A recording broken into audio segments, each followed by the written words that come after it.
दोस्तों, नवरात्रि से पहले अपने घर पर ये 7 पौधे अवश्य लगाएं। नवरात्रि में माँ प्रसन्न होकर आपके घर में प्रवेश करेंगी। माता रानी को ये पौधे बहुत ही प्रिय होते हैं। जिस घर में भी ये शुभ पौधे होते हैं, माँ सबसे पहले उन्हीं के घर में पधारती हैं। आप भी इन पौधों को लगाकर माता रानी के प्रति अपने दृढ़ विश्वास और प्रेम को अवश्य प्रकट करें। माँ आपसे प्रसन्न होकर आपकी हर मनोकामना को पूर्ण करेंगी। दोस्तों, शारदीय नवरात्रि का हिंदू धर्म में बहुत अधिक महत्व होता है। नवरात्रि में माँ दुर्गा के 9 रूपों की पूजा की जाती है। अश्विन माह के शुक्ल पक्ष की प्रतिपदा तिथि से नवरात्रि का आरंभ हो रहा है। इस वर्ष शारदीय नवरात्रि 26 सितंबर को शुरू होने जा रहे हैं। मनुष्य को माँ के आगमन से पहले ही सभी तैयारियां कर लेनी चाहिए। हिंदू धर्म में नवरात्रि के पर्व को शक्ति का पर्व माना जाता है। इस पर्व में साक्षात शक्ति स्वरूपा माँ दुर्गा की आराधना की जाती है। माँ दुर्गा की पूजा अर्चना से व्यक्ति के समस्त दुखों का और संकटों का नाश होता है और उसके जीवन में सुख समृद्धि आती है। नवरात्रि में माँ दुर्गा के भक्त 9 दिनों तक जागरण करके माँ की आराधना करते हैं। शास्त्रों के अनुसार नवरात्रि का पर्व सिद्धि प्रदान करने वाला होता है। इस वर्ष नवरात्रि में माँ दुर्गा हाथी पर विराजमान होकर पधार रही हैं। इसीलिए इस वर्ष की नवरात्रि का विशेष महत्व है। ऐसे में इस बात के प्रबल संकेत मिल रहे हैं कि इस साल सुख संपन्नता में वृद्धि होगी। ऐसी मान्यताएं हैं कि जब नवरात्रि में माता रानी हाथी पर सवार होकर आती है तो बारिश होने की संभावना बहुत बढ़ जाती है। इससे चारों ओर हरियाली छाने लगती है और प्रकृति का सौंदर्य अपने चरम पर होता है। माता रानी जब हाथी पर सवार होकर आती है तो धन धान्य के भंडार भरती है, धन और धान्य में वृद्धि लाती है। माता का हाथी या नौका पर सवार होकर आना भक्तों के लिए बहुत मंगलकारी माना जाता है। अगर आप चाहते हैं कि माता रानी आपके घर में पधारे और आपको आशीर्वाद दे तो आप नवरात्रि आने से पहले अपने घर में ये पौधे अवश्य लगाएं। ये पौधे माँ को आपके घर की तरफ आकर्षित करते हैं। इतना ही नहीं, शास्त्रों में इन पौधों को बहुत ही चमत्कारी माना गया है। ये पौधे जिस स्थान पर होते हैं वहाँ पर कभी दुख दरिद्रता नहीं आती। माँ लक्ष्मी ऐसे घर में सदैव ही निवास करती है। इन पौधों की सकारात्मक ऊर्जा से आपके घर के आसपास का वातावरण अत्यंत शुभ और पवित्र बनता है। आज हम आपको ऐसे ही 7 पेड़ पौधों के बारे में बताने जा रहे हैं जो नवरात्रि आने से पहले आपको अपने घर पर लगाने चाहिए, जिससे आपको माता रानी की कृपा प्राप्त हो। नवरात्रि के 9 दिन इन पौधों की अच्छी तरह से देखभाल करें और नित्य इन्हें जल देकर प्रणाम करें। अगर आपके पास अधिक जगह नहीं है तो इनमें से कोई एक पौधा अपने घर पर लगाएं। आपको माँ की कृपा से सुख समृद्धि की प्राप्ति अवश्य ही होगी। तो चलिए जान लेते हैं उन शुभ पौधों के बारे में जो नवरात्रि से पहले आपको घर पर लगाने चाहिए। सबसे पहला है नीम का पौधा। दोस्तों, नीम का पौधा जितना चमत्कारी है उतना ही ये औषधीय गुणों से भरपूर है।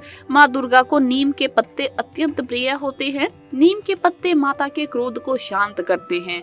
यदि आपकी किसी भूल से माँ दुर्गा रुष्ट भी हो जाए तो नीम के पत्ते माँ के क्रोध को शांत करते हैं। नवरात्रि आने से पहले ही आप अपने घर में नीम का पेड़ अवश्य लगाएं। नवरात्रि में इसके पत्ते माँ दुर्गा के चरणों में अर्पित करें। माँ आपसे अत्यंत प्रसन्न होकर आशीर्वाद प्रदान करेंगी। दूसरा है तुलसी का पौधा। दोस्तों, आप सभी जानते हैं कि हिंदू धर्म में तुलसी के पौधे का कितना अधिक महत्व है। बाकी पौधे घर में नहीं हो तो भी ठीक है, किंतु तुलसी का पौधा घर में होना ही चाहिए। ये पौधा घर की हर प्रकार के संकट से रक्षा करता है। कहा जाता है कि जिस घर में तुलसी के पौधे की नित्य पूजा की जाती है उस घर के मनुष्य कभी प्रेत योनि में नहीं जाते। उस घर में निवास करने वालों को कभी नरक में नहीं जाना पड़ता। साथ ही तुलसी के पौधे में माँ लक्ष्मी का वास होता है। जिस घर में तुलसी का पौधा होता है वहाँ कभी धन की कमी नहीं होती। इसीलिए नवरात्रि आने से पहले ही आप अपने घर में तुलसी का पौधा अवश्य लगाएं। ये पौधा घर को शुद्ध तथा पवित्र बनाता है, जिससे माता रानी प्रसन्न होकर आपके घर में प्रवेश करेंगी। तीसरा है नींबू का पौधा। दोस्तों, माँ दुर्गा को नींबू अत्यंत प्रिय है। माँ दुर्गा को नींबू अर्पण करने से माँ प्रसन्न होती है। नींबू हमारे घर की बुरी और नकारात्मक शक्तियों से रक्षा करता है। इसीलिए बुरी शक्तियों को घर से दूर रखने के लिए घर के बाहर नींबू लटकाया जाता है। आप नवरात्रि आने से पहले अपने घर के आंगन में नींबू का पौधा अवश्य लगाएं। आपको माता रानी की कृपा अवश्य प्राप्त होगी। चौथा है केले का पेड़। दोस्तों, केले के पेड़ में भगवान विष्णु का वास होता है। ये पौधा जिस घर में होता है उस घर में कभी अकाल मृत्यु नहीं होती। नवरात्रे आने से पहले अगर आप केले का पेड़ घर के सामने लगाते हैं तो माँ आपसे बहुत प्रसन्न हो जाएंगी। माँ दुर्गा को केले के पत्ते में प्रसाद चढ़ाना चाहिए, इससे माँ संतुष्ट होती है। मनुष्य को भी दुर्गा पूजा में केले के पत्तों पर भोजन करना चाहिए। पांचवा है शंख पुष्पी का पौधा। शंख पुष्पी के फूलों को दुर्गा पूजा में बहुत अधिक महत्व होता है। शास्त्रों के अनुसार माता काली के मंदिर में शंख पुष्पी का पौधा अवश्य लगाना चाहिए, क्योंकि ये फूल माता काली को अत्यंत प्रिय है। नवरात्रे आने के पहले इस पौधे को आप अपने घर में अवश्य लेकर आएं और इसे अपने गमले में लगाएं। इससे माता रानी की कृपा आपको प्राप्त हो जाएगी। छठा है हर श्रृंगार का पौधा। दोस्तों, हर श्रृंगार के पौधे को पारिजात भी कहा जाता है।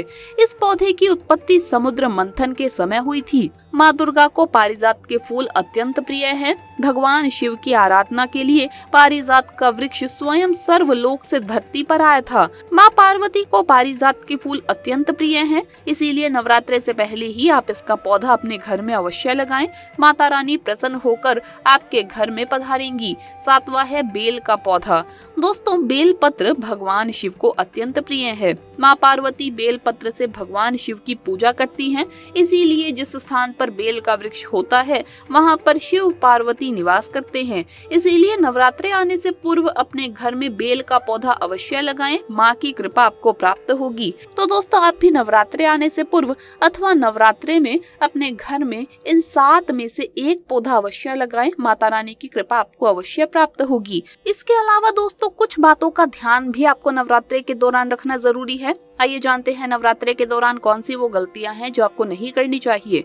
दोस्तों, सबसे पहली और महत्वपूर्ण बात तो ये है कि माँ आपको व्रत या पूजा पाठ करने पर मजबूर नहीं करती, लेकिन अगर आप कर ही रहे हैं तो अपनी संपूर्ण श्रद्धा, भक्ति और विश्वास से करें।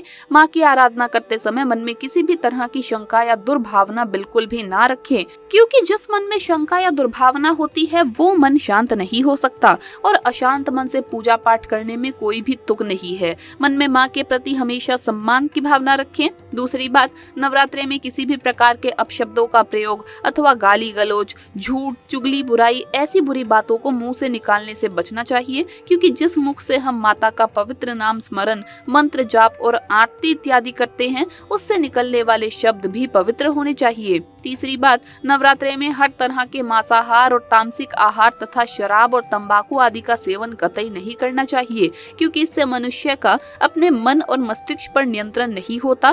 तामसिक आहार शरीर में उष्णता का निर्माण करता है, जिसका प्रभाव सीधा हमारे हृदय पर पड़ता है। और शराब, तंबाकू इत्यादि से क्या दुष्प्रभाव हमारे होते हैं, इनसे तो हम भली भांति परिचित है ही। इसीलिए जहाँ तक संभव हो सात्विक भोजन का ही सेवन करें, खासकर खट्टी चीजें खाने से परहेज करें। चौथी बात, किसी भी जरूरतमंद को और कन्या को अपने घर से खाली हाथ ना जाने दें। किसी की मदद करने से माता रानी बहुत प्रसन्न होती है और जरूरतमंद की मदद करने पर तो माँ की कृपा आप पर अवश्य ही होगी, और कन्या तो माँ का ही रूप होती है। इन दिनों में माँ कन्या के रूप में विचरण करती है, और अगर कोई कन्या हमारे घर से खाली हाथ चली गई तो समझो हमने माँ को ही खाली हाथ भेज दिया। तो जिस माँ ने हमें इतना सामर्थ्य दिया है कि हम किसी के लिए कुछ कर सके, तो उस माँ को खुश करने के लिए तो ऐसा जरूर करें, अन्यथा माँ को ये बात अच्छी नहीं लग सकती। पांचवी बात, इन दिनों में बाल ना कटवाएं, दाढ़ी ना बनवाएं और नाखून नहीं काटें, क्योंकि बाल और नाखून को बढ़ाने में हमारे शरीर की ऊर्जा का प्रयोग होता है